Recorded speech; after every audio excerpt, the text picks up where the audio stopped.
قرآن مجید میں اللہ رب العزت نے فرمایا ہے ان اللہ علی کل شیء قدیر کہ بے شک اللہ تعالیٰ ہر چیز پر قادر ہے۔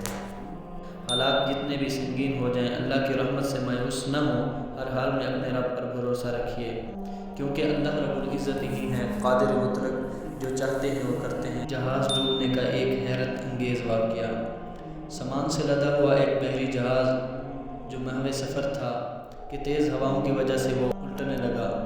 قریب تھا کہ وہ جہاز ڈوب جاتا۔ اس میں موجود تاجروں نے کہا کہ بوجھ ہلکا کرنے کے لیے کچھ سامان سمندر گرد کرتے ہیں۔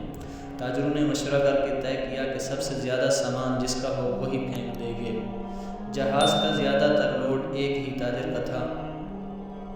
اس نے اعتراض کیا کہ صرف میرا سامان کیوں، سب کا مال میں سے تھوڑا تھوڑا پھینک دیتے ہیں۔ انہوں نے زبردستی اس نئے تاجر کو سامان سمیت سمندر میں پھینک دیا۔ قدرت کی شان کہ سمندر کی موجیں اس کے ساتھ کھیلنے لگی۔ اسے اپنی ہلاکت کا یقین ہو گیا۔ جب ہوش آیا تو کیا دیکھتا ہے کہ لہروں نے اسے ساحل پر پھینک دیا۔ یہ ایک غیر آباد جزیرہ تھا۔ جان بچنے پر اس نے رب کا شکر ادا کیا، اپنی سانسیں بحال کی، وہاں پڑی لکڑی کو جمع کر کے سر چھپانے کے لیے ایک جھونپڑی سی بنائی۔ اگلے روز اسے کچھ خرگوش بھی نظر آئے، ان کا شکار کر کے گزر بسر کرتا رہا۔ ایک دن ایسا ہوا کہ وہ کھانا پکا رہا تھا کہ اس کی جھونپڑی کو آگ لگ گئی۔ اس نے بہت کوشش کی مگر آگ پر قابو نہ پا سکا۔ اس نے زور سے پکارنا شروع کیا، تم نے مجھے سمندر میں پھینک دیا، میرا سارا سامان غرق ہو گیا۔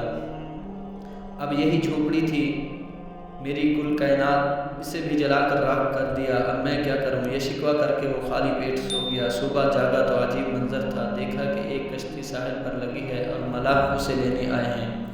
اس نے ملاحوں سے پوچھا، تمہیں میرے بارے میں کیسے پتہ چلا؟ انہوں نے جو جواب دیا اس سے تاجر حیران رہ گیا۔ ملاحوں نے کہا کہ ہمیں پتہ تھا کہ یہ جزیرہ غیر آباد ہے، لیکن دور سے دھواں اٹھتا ہوا نظر آیا تو ہم سمجھے شاید کوئی یہاں پھنسا ہوا ہے جسے بچانا چاہیے، اس لیے ہم تمہارے پاس آئے۔ پھر تاجر نے اپنا پورا قصہ سنایا تو ملاحوں نے یہ کہہ کر اسے مزید حیران کر دیا کہ جس جہاز سے تم نے سمندر میں پھینکا گیا وہ آگے جا کر غرق ہو گیا۔